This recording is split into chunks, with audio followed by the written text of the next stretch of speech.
I knew I had reached my breaking point when my 18th birthday turned into a celebration for my brother instead of me. I sat at the head of the table with a forced smile as my parents fawned over Jason's shiny new car parked in the driveway. It was supposed to be my day, but there I was, watching my younger brother beam with pride while our mother popped open a bottle of sparkling cider in his honor. They didn't even bother to bake me a cake. A single store-bought cupcake with a candle sat in front of me, and even that remained unlit as everyone's attention drifted to Jason revving the engine of a surprise present. That was the moment something in me snapped. I had spent my life in my brother's shadow, but this felt like a new low. I quietly excused myself from the table, cheeks burning, and slipped out the back door. My heart pounded with a mix of anger and sadness. Behind me, through the kitchen window, I could still hear my parents cheering as Jason honked the horn dramatically. Each honk felt like a nail being driven into my chest. Growing up as the older sister to the golden child wasn't easy. Ever since Jason was born, our parents acted like the sun rose and set on him. I tried so hard to earn the same love and attention straight A's, helping around the house, staying out of trouble, but nothing I did ever measured up to Jason's slightest achievement. When he got a perfect attendance award in 4th grade, my parents framed it and hung it in the living room. Meanwhile, that same week, I won first place at a regional science fair. They gave me a half-hearted good job and promptly forgot about it. I remember timidly asking if we could hang my science fair ribbon next to the certificate. My mother laughed as if I told a joke and said, "Oh, honey, that's different." This was a big deal for Jason. I was 10 years old, and that was the first time I realized that in our family, my accomplishments would always be second to his. There were countless moments like that. At 14, I spent months practicing for a piano recital that meant the world to me. The night of the performance, I scanned the audience, desperately hoping to spot Mom or Dad. The only familiar face was my best friend Mara, who'd beg her mom to drive her so I'd have someone there. I played my heart out, then trudged home alone with my sheet music, still in my best black dress. I found my parents and Jason cuddled on the couch watching a movie. They forgot my recital entirely because Jason had a minor stomach ache after soccer practice and decided he needed company at home.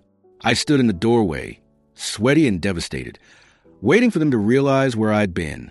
When I finally croaked out, You missed my recital."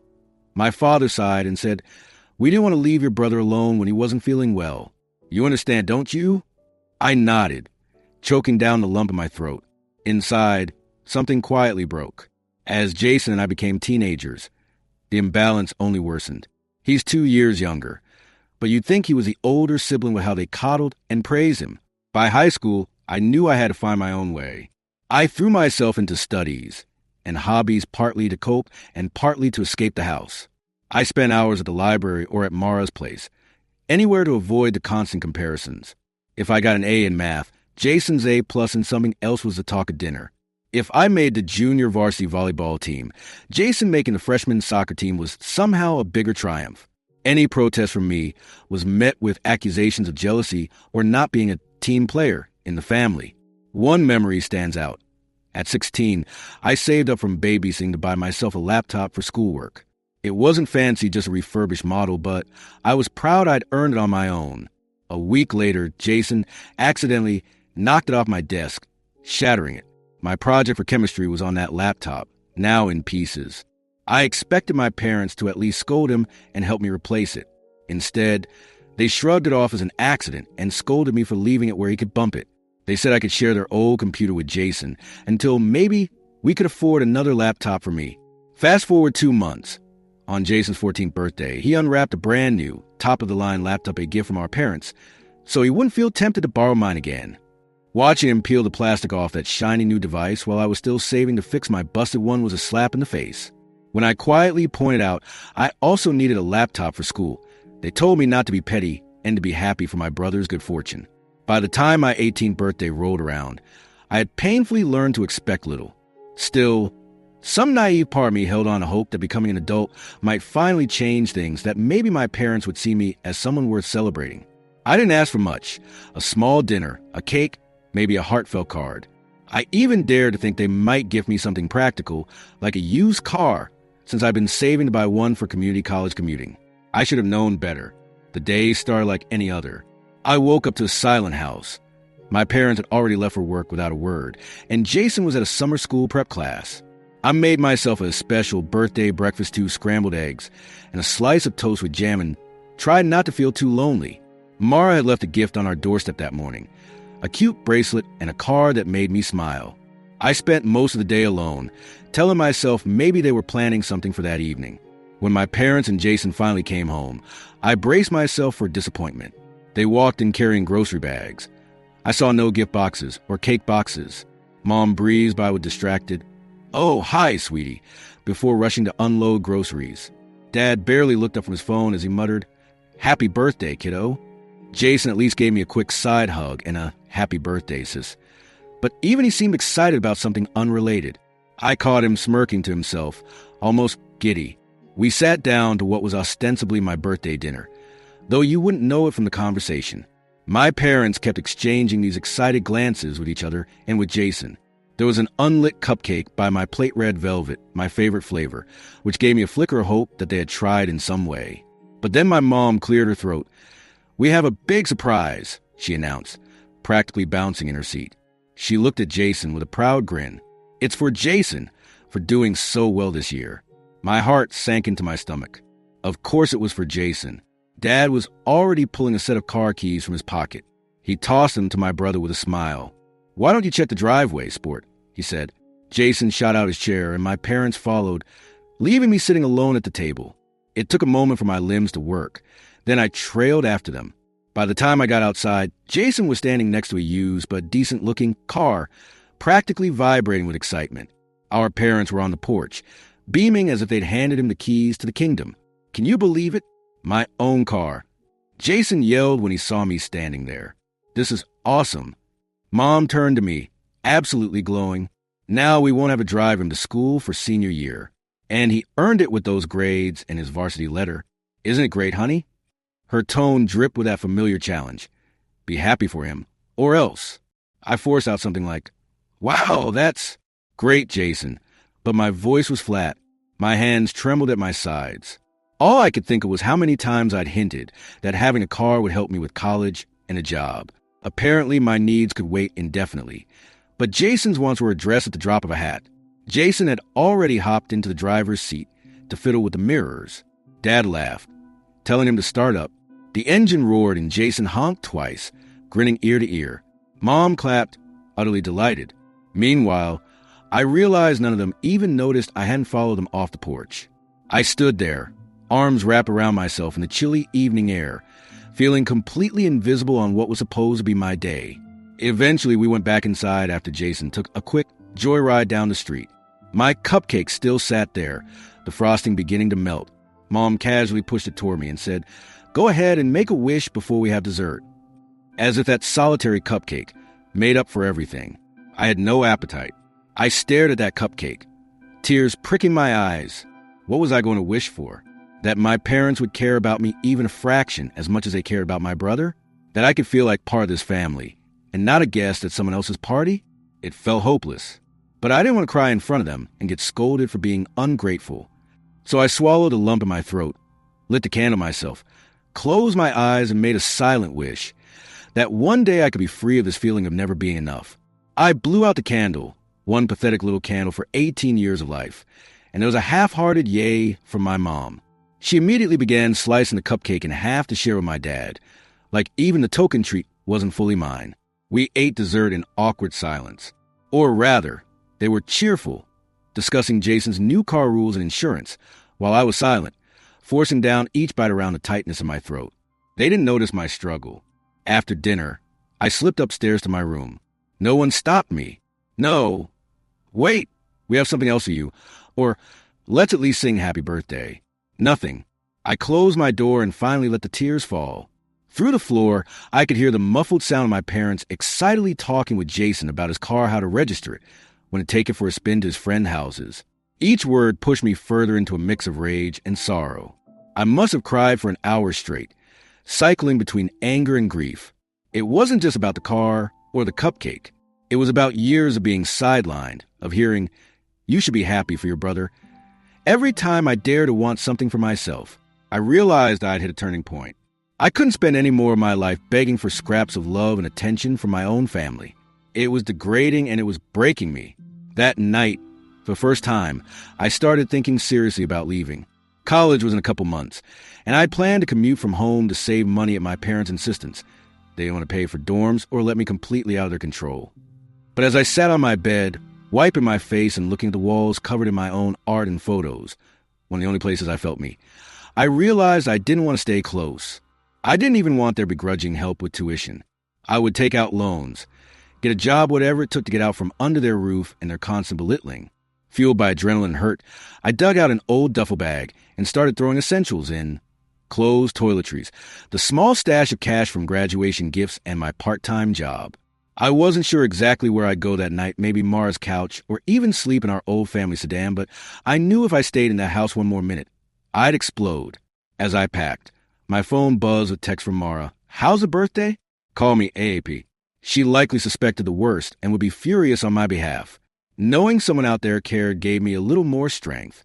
By 11 p.m., the house was dark, parents asleep, Jason in his room gaming or something. I crept downstairs with my bag.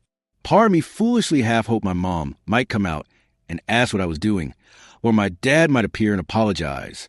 But of course, there was nothing, just the hum of the fridge and distant sound effects from Jason's game. I left a note on the kitchen table. "I need some time away. My name." I couldn't bring myself to write more. It would have turned into a 4-page manifesto of hurt. Then, with a deep breath, I walked out the front door into the night. I stood on the porch for a moment, taking one last look at the house I grew up in. There in the driveway sat that stupid car, gleaming under the streetlights, a symbol of everything wrong in my life. I turned away and started walking, duffel over my shoulder. Thankfully, Mara lived only a couple miles away, and I'd walked that route plenty of times. As I walked, my phone started blowing up with family group text notifications. They'd found my note. My mother's messages came in rapid fire. "Where are you? What is this note? Then it's late. Come back this instant." My father chimed in, "This is ridiculous. We had a nice evening, and now you pull this stunt." Then Mom again, "If this is about the car, we can talk in the morning. Running away is childish." I shoved my phone in my pocket, heart pounding but resolute. Now they were concerned at nearly midnight. Now they cared enough only to be angry I wasn't playing my role of quiet, dutiful daughter. I ignored the buzzes and kept walking. Mara answered her door on the second knock and immediately yanked me into a hug when she saw my face. I broke down all over again, sobbing into her shoulder while she rubbed my back and whispered, "It's okay, I got you." Once I could speak, I told her everything. The cupcake, the car, how invisible I felt. She was livid on my behalf, which oddly made me feel a bit better. At least someone recognized injustice. Mara's parents were asleep, but she ushered me to the couch and brought me water. As I calmed down, the steely resolve began to form. I told Mara, I'm done with them. As soon as I can, I'm moving out for good. Saying it out loud was both terrifying and empowering. She squeezed my hand. "Good. You deserve so much better. You know you can stay here as long as you need." I knew I couldn't impose on her family indefinitely, but I was so grateful. Just having one person unequivocally on my side felt like a lifeline. I barely slept that night, mind racing with possibilities and fears. A whisper of guilt tried to creep in. Was I overreacting? Would people think I was being dramatic over a cupcake in a car? But then I'd recall the years leading up to this and stand firm. It wasn't just a birthday. It was everything. By morning, I had dozens of missed calls and texts. Some were from unknown numbers, likely relatives my parents had dragged into it. I texted back a single line to the family chat. "I am safe. I need space. I'll reach out when I'm ready." My mom left me a voicemail that was half sobbing, half angry, basically saying I was hurting the family and should come home. I haven't listened to it a second time. I know the guilt trip by heart. Right now, I'm at Mara's house, physically safe but emotionally raw. I'll have to go back home in a day or two to get more of my things, but I don't plan on staying there. I'm considering moving into student housing near campus despite the cost. I'll take loans, work extra hours, anything to not feel like a prisoner of their favoritism under that roof. I haven't decided how or if to confront my parents. Part of me wants to sit them down and pour out how every slight and act of favoritism piled up until I couldn't breathe. I want to scream, why? Why treat me like I'm less? Don't they realize they have 2 kids? Not just one, but another part of me fears it won't change a damn thing. What if I lay my soul bare and they still see me as a problem? I don't think I could take that. For now, I'm focusing on one step at a time. I posted this because I needed a vent and maybe get an outside perspective. Am I overreacting by leaving like this? Should I try to talk to them? Or is that just setting myself up for more hurt? They're already spinning this as me being an ungrateful, dramatic daughter who ran away over a cupcake. They're missing the point entirely. It's not about the cupcake or the car. It's about reaching the end of my rope after years of feeling unwanted in my own family. Maybe I'll update when I figure out my next moves. Right now, I'm just trying not to cave to their pressure to return to how things were. Because if I give in now, nothing will ever change. Despite all the heartbreak, leaving gave me a tiny spark of hope. Hope that standing up for myself might lead to a life where I'm not constantly second to someone else. I just wish it didn't have to hurt so much getting there. Update when it's been 1 week since I walked out on my birthday. An emotional roller coaster hasn't slowed down. I spent the first 2 nights at Mara's place, jumping every time my phone buzzed. My parents bombarded me with messages ranging from angry demands to guilt-laden pleas. The morning after I left, I woke up to a particularly long text from my mother. She accused me of throwing a tantrum and breaking her poor brother's heart by walking out. According to her, Jason was so upset I'd left that he could hardly enjoy his new car. I rolled. He seemed to enjoy it just fine when he was doing victory laps around me. Dad's messages were shorter but still infuriating. He said I was being ungrateful and that I needed to come home so we could resolve this like adults. The irony. They wanted me to be the adult when I've been forced to act like one my entire life to accommodate their behavior. I decided I wouldn't be bullied into returning on their terms. On day 3, after giving myself some time to cool down, I finally replied to one text. My dad had written, "Come home. We need to talk."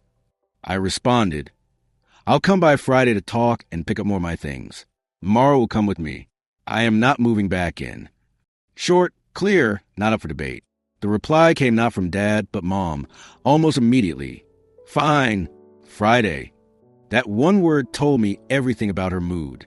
Friday came, and I had knots in my stomach as Mara drove me to my parents' house. The last time I'd been there, I was sneaking away in the dead of night. Now it was broad daylight, and I was walking in the front door like a visitor. Surreal. "I can wait in the car or come in, whatever you need," Mara offered as she parked. I asked her to wait outside, but to check on me if I wasn't back in an hour. I didn't want my parents to gang up on me behind closed doors without an escape plan. She squeezed my hand and told me I've got this. I wasn't so sure, but I mustered as much confidence as I could and went up to the door. Before I could even knock, it swung open. My mother stood there, arms crossed and lips pressed in. Wordlessly, she stepped aside to let me in. The air inside felt heavy. Dad was in his armchair, and Jason hovered in the hallway, hands shoved in his pockets. I cleared my throat. "Hi." It came out softer than I'd intended. Mom shut the door and walked past me. "We're glad you decided to come to your senses and return," she said coolly. "Though your little stunt was completely uncalled for." I bristled immediately. This was their tone? After a week of silence, except to chastise me via text? "I'm here to talk like you wanted," I said. "So talk." I stayed standing. I didn't exactly feel welcome to sit. I also noticed a couple of hastily packed cardboard boxes by the stairs of my clothes and books. Had they been planning to dump them on me and shut the door? The sight tightened a knot in my gut. My father gestured to the sofa. "Let's all sit down and discuss this calmly." Reluctantly, I perched on the edge of the couch, back ramrod straight. "I only have an hour." I lied Mara's timeline. "I'm here to get essentials and to hear what you want to say. Then I'm leaving again." Mom's eyes flashed. "Leaving again to where exactly? That friend's house? We didn't raise you to think it's okay to live off other people whenever you get in a snit." I bit back a retort that I practically raised myself anyway. Instead, I said evenly, "I'm an adult now. It's my choice where I stay. Mara's family cares about me. That's more than I can say about what I felt here." Mom opened her mouth angrily, but Dad held up a hand to silence her. He turned to me. "We love you. My name? You're our daughter. We don't want you doing something rash just because you felt slighted on your birthday." I actually let out a short laugh. "Is that what you think this is? I left because of one slight at my birthday." Mom rolled her eyes. You left because you were jealous of your brother, as usual. This jealousy has to stop. We have done nothing but our best for you, and you act like we locked you in a dungeon. You got a cupcake and a nice dinner dash. A cupcake, I interrupted, incredulous. My voice trembled with anger. Yes, a cupcake for my 18th birthday while Jason got a car and the entire evening was about him, just like the last 16 years have been about him. That's not true, Mom snapped. You've always been treated fairly. I couldn't hold back a scoff. Years of pent-up frustration came pouring out. Fairly? When have I ever been put first in this family? Was it when you skipped my piano recital because Jason had a tummy ache? Or when you let him destroy my laptop and then gave him a new one while I went without? How about every time I was told to understand because he's younger, or because he needs more, or because Dad rubbed his temples? All right, let's all calm down. He looked at me, a bit softer. Maybe we didn't handle everything perfectly, but we did our best. Jason did need a lot of attention. He's a different kid than you. You were always so independent. We never had to worry about you the same way. Mom jumped in, voice exasperated like this was obvious. Exactly. You didn't need us like he did. You managed on your own excellent grades, responsible, never gave us a scare. But Jason, he's sensitive. If we gave him more attention, it was to make sure he didn't feel less than. It never meant we loved you any less. That twisted logic left me momentarily speechless. I took a deep breath, trying to steady the anger. So, because I was a good kid who didn't demand your attention, you decided I didn't deserve it? You realize how messed up that is, right? Jason, who had been silent until now, finally piped up, voice quiet. Come on, my name. It's not like that. You always blow things out of proportion. He wouldn't meet my eyes. I turned to him, anger and hurt mixing. Did I blow it out of proportion when your needs always came first? Did I imagine Mom and Dad forgetting me constantly? He shifted uncomfortably. I didn't ask them to do that, he mumbled. I never wanted you to feel Mom threw up her hands. This is exactly the melodrama I expected. We gave you a nice birthday evening, and instead of being grateful, you make it about how oppressed you are. Poor you. Her voice dripped with sarcasm on poor you. I felt something inside me harden. This was going nowhere. Let's keep it simple, I said coldly. Do you two honestly think you've treated Jason and me equally? Dad looked at the floor. Mom answered without missing a beat. We treated you appropriately for your needs, which is equal in our eyes. I just nodded. Got it. Then there's nothing more to discuss. If you refuse to even admit there's favoritism, we can't fix anything. I stood up, heart pounding. Dad stood up too, placating. Hold on. Maybe we weren't perfect. I'll acknowledge that. But running away and refusing to talk for days, that wasn't right either. You worried us sick. I let out a bitter chuckle. Funny, I was here for years trying to talk, and you never listened. I had to leave to finally get your attention. Mom bristled. So what now? Do you expect an apology for every time we encourage your brother? For giving him opportunities? We did the same for you when you needed it. I stared at her, amazed. Did you? Because I must have missed that part. Look, I'm not here to tally grievances. I came because you said you wanted to talk. But all I'm hearing is that you think I'm overreacting and that I'm the problem. Dad sighed, looking genuinely sad for a moment. We never wanted you to feel less important. That was never our intent. Before I could respond, Mom added, if you insist on leaving, understand that adults take care of themselves. If you walk out that door by choice, you're on your own financially and otherwise. You want to be grown up? Fine. Be prepared to pay your own way. I saw in her face that she meant it. They cut me off without a second thought and feel righteous doing it. My heart hurt, but I was also furious. When have I ever had your support? I asked quietly, threatening to take away something that was barely there. Sure, do what you need to. I'll manage without you. I grabbed the 2 boxes by the stairs, my hastily packed belongings, and headed for the door. Dad trailed behind me, stammering something about maybe continuing this conversation later when everyone was calmer. Jason hovered in the hallway, looking like he might cry. He softly said, please don't go. I know it won't be the same without you. It was the first real indication he cared at all. I paused, looking at my little brother, the golden child, who I paradoxically love and resent at the same time. I'm not doing this to hurt you. I managed, but I can't stay. Maybe someday you'll understand. He nodded miserably and stepped back. Mom and Dad stood together by the doorway as I walked out with my boxes. Mom said, "You're making a mistake. Family is family. You don't just walk away from that." I looked back at them one last time. "Could have fooled me," I replied softly. "It always felt like you walked away from me a long time ago." Then I turned and left, head high even as tears blurred my vision. Mara helped me load the boxes into her car. I managed to wait until we drove off to break down sobbing. She kept a hand on my back the whole ride, telling me I did great and that they didn't deserve my tears. It's been a few days since that confrontation. I'm officially moved into a dorm at the community college. I pulled some strings and got a spot last minute. It's more expensive than living at home, but freedom is priceless. I'll increase my work hours and take on some loans to cover it. My grandmother, Mom's mom, found out what happened. Mara's mom told her, I think. Grandma called me and, to my surprise, offered me to come live with her out of state. She said she had suspected something was off for years but didn't want to meddle. She was furious on my behalf and told me I was welcome with her for as long as I need. No questions asked. I haven't taken her up on it yet, but her support and validation that my parents aren't wrong has been a balm on my heart. As for my parents, true to their word, they've gone silent. No offers to help with college. No checking to see if I'm okay. The only slight contact was a text from Jason a couple days after I left, saying he misses me and hopes I'll come home for Thanksgiving, because it won't be the same without you. I haven't replied yet. I'm not ready. A part of me misses him too despite everything. He is my little brother, but I need distance.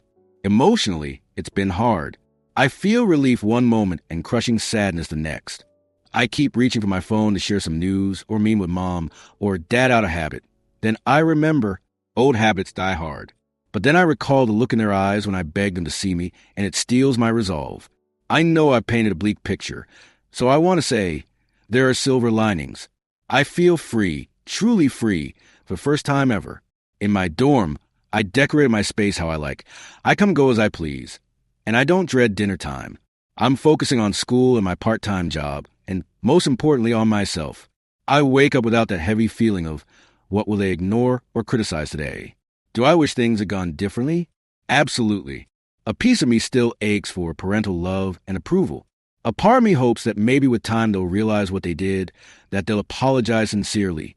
But I'm not holding my breath. If they ever reach out with genuine remorse, I'll listen.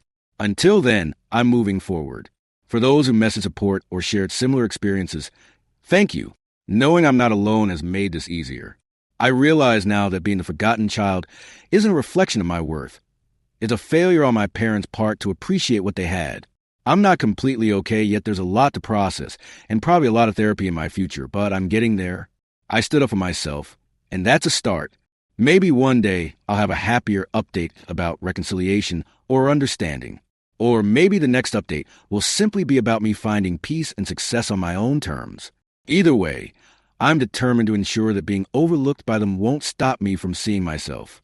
I deserve better, and I'm going to make sure I get it.